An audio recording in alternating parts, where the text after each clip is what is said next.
Hey guys, and welcome back to the garden. Welcome to my channel if you're new here. My name is Blanca. Today's video, like I promised you guys, I am going to be attaching orchids to my trees. I wanted to come on here and actually talk to you guys a little bit before I get this done. I get lots of messages once I post these videos asking, where I live, asking what my climate is like, and if you guys can do the same. So I live in South Florida. I am in actually a state where it is almost summer all year round. So we get lots of heat, lots of humidity, lots of sun. It is ideal for orchids. They love it and they love to be mounted. With the type of trees that I like to mount them on is anything that has texture to them. I'm actually going to be showing you today what it's like to mount on a rubellini tree, just because it's in a great spot and my orchids love it, especially my cattleyas. But I also like to plant or attach them to any textured palm. I do stay away from royal palms because they're very smooth. You can also do them like on a mango tree, on an avocado tree, on a coconut tree. Anything with texture is ideal for your orchids to grab onto. The roots love it. And if you're able to do it, because you do get this type of weather, these type of temperatures where you're from, I encourage you to try it. Start off with orchids that are tolerant to both the really high temperatures and the lower temperatures. Dendrobium nobilis are a great orchid to start off with because they are more tolerant to the high temperatures and the low temperatures. I've trial and error, I've gotten to learn that the soft cane dendrobiums can go down to even the 40s. So that's also good to know if you want to try something out first. Those are great orchids to try. So I'm going to turn my camera. I'm going to show you what I'm going to be attaching today. I'm actually going to go to different palms, so this video is probably going to be lengthy. It's going to be just a great video to turn to if you're interested in attaching orchids to your palms. And if you like this video, give it a like and subscribe to my channel. So thank you guys. I'm going to turn it around now and I hope you guys enjoy this one. All right, you guys. So starting off with the rubellini tree, I have to tell you, ever since I started attaching cattleyas on here, I am super happy with the way that they are growing. Always in bloom, and they thrive under here. First of all, because they do get a lot of shade. So if your rubellini is in a sunny area, just be mindful of the type of orchids you're going to be attaching. Make sure they like that direct sun. This one, for example, is great for cattleyas because they love the bright light but not the direct light. And this is an area in my garden that gets shade all day long. So I'm going to start with this. Let me just show you how I prep. Now, if you look at the rubellini, it does have all of this husk growing on the trunk. I'm not even sure if that's what it's called, but it's like a husk that you can actually remove really easily. So you want to clean it up like I've done, and you want to leave it bare because the roots are going to attach a lot better with the bare trunk, and you won't get a lot of the husk growing back once you attach. Like if you can see, there's a lot of little areas here that the husk is not grown back, which is good because that will make your just make the roots not attached to the actual trunk. So really important that you clean this out. Let me just show you really quick how I'm going to do it. You can actually just kind of rip it out like this. I'm just going to put it here for now. If you want to save it, there's a lot of people that love to just save this and use it as media. I don't like to save it just because I don't keep my orchids inside pots with media. So this I'm gonna, unless you guys really want it, but I'm gonna throw it out. So just clean it up really good. And you wanna make sure, depending on how much you're gonna be using, you wanna make sure that it's all removed. Because once you place your orchid, you want it to be in this area here that has none of the husk growing in it, and then there's pieces of wood all around that will actually be great for your orchids, for your cattleyas to attach. I am going to start with this smaller compact cattleya. Oops, I just had to drop something, and I'm just going to clean her up. Always make sure that your scissors or whatever you're going to be using is sterile. This is sterile. I sterilize it with a little bit of alcohol, and you want to make sure that you clean everything up. Now, I am not going to mess too much with the roots just because sometimes I like leaving a little bit of media in there just so they can retain the moisture. I just dropped my knee-high. And I am going to be attaching it today with a knee-high. Just grab my knee-high from down here really quick.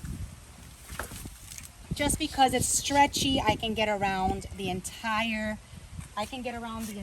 palm, and it holds really nicely. It's also disintegrates. So in about a year, maybe a few months, you can remove the knee-high as long as your orchid is attached. So you just want to open a pocket, get her in there, and just give her a nice tight hold around. I'm just going to show you how I do it because I don't want to walk around. So you just want to do this, give her a nice hold, make a knot, and like I said, just make sure that you put her kind of like in between the wood so that she's able to grab on really nicely. And then any husk or anything that you have over her, you want to just remove it. So that's it. I mean, super simple. The knee-high does the trick. I actually have help. My husband's holding the camera, so I can use two hands, but you can even do this with one hand. The knee-high is that easy. And then I like to just cover the knee-high with the Spanish moss, just so it can look pretty. And that's it. Nothing to it, you guys. I mean, this is a trick that I love with the knee-high. It's just really gives it a nice hold. And this is where I'm going to just keep attaching all of those not miniature, but all of those more compact Cattleya. I've got about 6 of them that I'm going to just mount on this Rubellini, and I'll follow this video up, in my updates and how they're doing. So yeah, so this is an easy way to attach your Cattleyas or your orchids to a Rubellini tree. And look at all the shade. So I'm going to just keep doing this the rest of the day, but we're going to move on to a different palm. Maybe some orchids are a little bit more sun-loving. Look at all the sun out here. More sun-loving. I have the dendrobiums, which I have not attached yet because I wanted to just kind of get a little bit of your feedback and see where to put them. But these are beautiful. They're fragrant. So I think that these are going to go probably on one of the palms that are more visible. So we're thinking maybe this one. It's a little smooth, but it's still a Christmas palm, and all of these orchids love it. So let's see. Let's get those prepped and ready to go. So not much prepping on this palm. This is a Christmas palm. I had said it's a little smooth, but you know what? It's not as smooth as a royal palm. It is actually perfect. On here I've got dancing ladies, I've got Schomburgkias that are in spike, I've got this Cattleya down here. So they love it. And you know what? This is one of the palm trees that is more visible. So I think that's where I'm going to want to put the dendrobiums that I just thought. Just because I like to look out my window and I love to see the flowers. I did already put one here, which is not as noticeable from where I was sitting. And I do have a name for you guys. And this one is called Dendrobium Harmana Prism. I hope I'm saying that right. I put it in the description in the last video. But see, these are not as visible because they're smaller, even though to that tree I am going to put the other 3. I did get 4 in total, and I might get a few more. It just depends on when I can make it out back and get more. But I am going to put those on this tree, I think. Let me see. And remember I told you guys, sorry, I was just reaching out for them, which are going to be these. Remember I told you guys that these look like they have some nobilies in them. They actually do. That's why they're soft caned, and they are beautiful. They're fragrant. So this one I am going to put upside down just because they are top heavy. And with the way that they grow, they will face up. They will go up towards the light, towards the sun. I am going to mount these in flower because they are eventually going to lose their leaves. It's a deciduous orchid, so it's going to lose all their leaves before they start flowering again. So yeah, this is how I'm going to mount it, and I'm going to show you how I'm going to do it. All right, guys, so I went ahead and cleaned it. You know what? It had a little bit of sphagnum moss, and it had a little bit of soil, so not sure why, but anyway, cleaned it out. And this is how I'm gonna mount them. I'm gonna leave enough space so that I have, it's full of soil. I'm gonna put it in a way so that I have enough space to put for 3 of them together, because I do want to leave them together. And then you see, just come on here, give it a nice tight hold around here. I know I showed you guys, but I really wanted you to see where I'm gonna put them. So there you go, all done. All right, I'm gonna cover it with some Spanish moss and leave them hanging for now, upside down. But as they grow, they're gonna grow up towards the sun. You know, I don't know if I want them that high, because I do want to enjoy their blooms. But yeah, this is what it's gonna look like for the next few months. And then they are deciduous. So they're gonna lose all of these leaves before they bloom again. Which is fine. Some of you guys don't like the bare canes on your palms, but I happen to. It doesn't bother me. I happen to like that. I mean, I like it better with flowers, obviously, but it does not bother me, which is what I was trying to tell you guys. But yeah, I decided to put them here just because they're going to be more noticeable from my patio, from my terrace, from inside my home. And I'm going to go ahead and add the 3 of them. So I hope that this was helpful. I'm just going to walk over to where I have, in case you're new to my channel and you haven't seen this show. So these are all noblies, and you see what I'm talking about, that they do grow looking for the light, and they grow upwards. You see how the canes just kind of curl. So you'll end up, now these are actually noblies. I don't know how the other ones are going to grow, if they're going to grow the same, since they are hybrids with a little bit of nobly in there. But I'm hoping that they grow the same as the noblies. I've never had those before, so we will see. But you see how they go up towards the light, and they curl, and they just look fabulous. So I hope this video was helpful. I hope you guys enjoyed watching. If you are like in an area that is good for growing your orchids outdoors, definitely you guys take advantage. It is nothing more rewarding than coming out here and seeing all of these flowers. It's kind of like grown by you.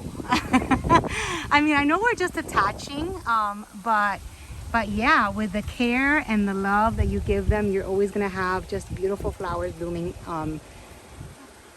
just because they all have different times when they do bloom. And it's just so rewarding. So lots of you guys are gonna ask me how often I water, and these, you guys, get watered by the rain when it rains. And when it's been a while that it hasn't rained, like we've had actually a really dry spring so far, so it hasn't rained and it's really hot. So we'll come out here. When I say we, my husband and my grandson love to do that, so I leave it up to them. They'll come out here with the garden hose, and they will hose all of my orchids on my palms. And yeah, when it's they like to do it every day. So right now they're getting watered every day, but normally just the rain does it, the dew, and they're fine. So that's it, you guys. Thank you for watching this episode of how to mount orchids on your palms. I hope that I answered most of your questions. If you have some questions for me, just leave them in the comments, and the sooner after the video you leave them, the faster I will answer, because then they kind of just disappear. Not disappear from the comment section, but from me getting notifications. So yeah, if you have any questions, ask away, and I will try to get to them. And hopefully this was helpful, and you'll be able to enjoy your orchids on your palms as much as I do. So have a wonderful day, have a wonderful week, and I will see you in my next video. Bye-bye. Couldn't have a better interruption. My daughter is home with the baby and her dog, and this is what, you know, she loves to do. This is Sky. This is my daughter's dog, and every time she comes to visit, she takes a dip in the pool. It's the funniest thing. She gets out, and look at her. Boom! Belly frogs right back inside the pool. Anyways, wanted to show you guys the finished product.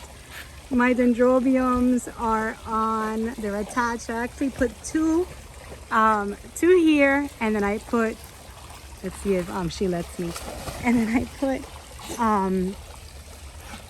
put two more on these palms right here. I forgot to tell you guys, these are super fragrant.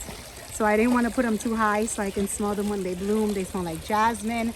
Absolutely gorgeous, you guys. I hope you guys enjoyed it. Now I need to tend to this puppy and my daughter and my grandson that came to spend the day here with us. So hope you guys have a wonderful day again. I will see you soon in the garden. Bye.